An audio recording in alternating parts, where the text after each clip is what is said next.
Oh.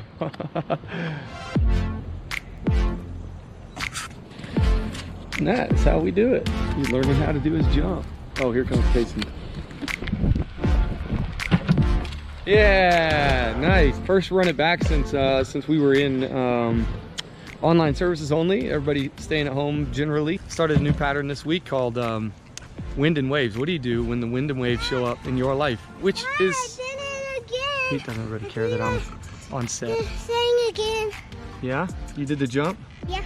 Tell all these people what it takes to jump. You gotta go fast, don't stop, and be brave, and have Cheeto on your face. Anyways, yeah, wind and waves. What do? What did Jesus do? What did the disciples do? Because they kind of did different things. This past week, Mark chapter 4, Jesus on the boat, says to the disciples, hey, go across the water.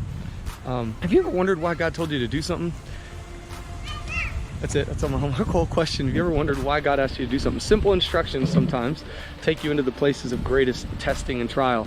But remember, God never tests you to fail you. He always tests you to prove you. Did you just break your bike? No. They had a new level of what? Faith. 1 Peter 1, 6 and 7 says what? That your faith will be more valuable to you than gold after all these trials. It will be so valuable to you. And I believe that's what happened to the disciples. On the other side of that moment where the storm came and Jesus calmed the storm, guess what happens, right? Their faith is like gold.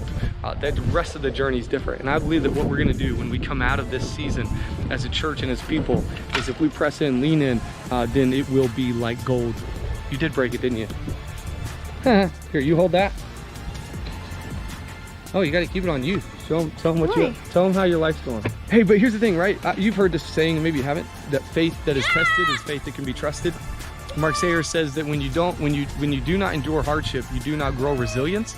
That strength grows through resistance. That's why you need to go to the gym like I do all the time. When you push on something, it's that resistance that's actually making you stronger. This hardship at times can be places of greatest growth, greatest increase in our life and in who we are.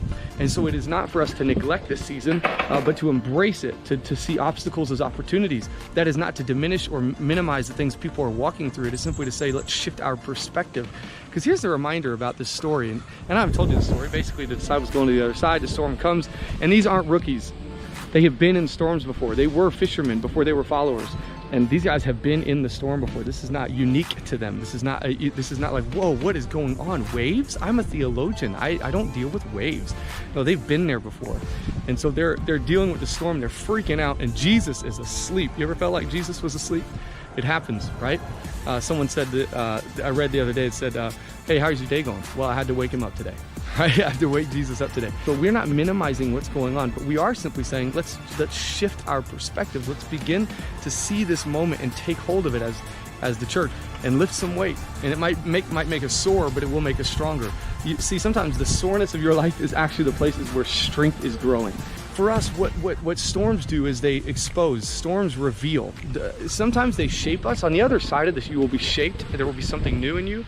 But a reminder that what it's doing right now, early on, is that it's revealing who you already are. While it might shape who you're going to become, it will reveal now who you already are. And so it challenges us because we have to define some things and realize, wait, I was putting my trust in this, putting my trust in that. And Jesus asked this question of the disciples. He says, hey, why are you still afraid? That's number one, still afraid. Not just afraid, but still afraid. You just saw me do all these miracles. You saw me do all these things. You know I'm your Savior.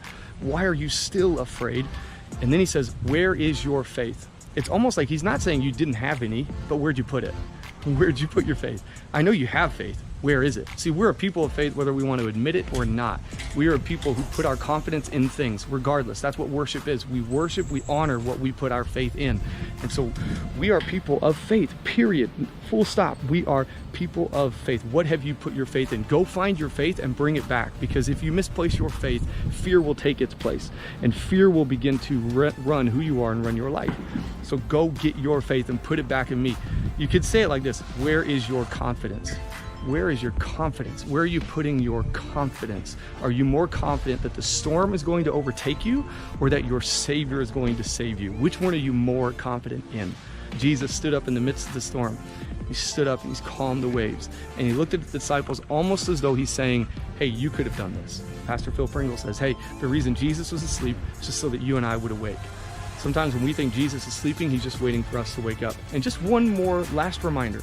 Jesus, just as he walked to the boat in Mark chapter 6, could have walked away from the boat in Mark chapter 4, but he stayed in the boat. Even when you think Jesus is sleeping, he's still present. Love you, church.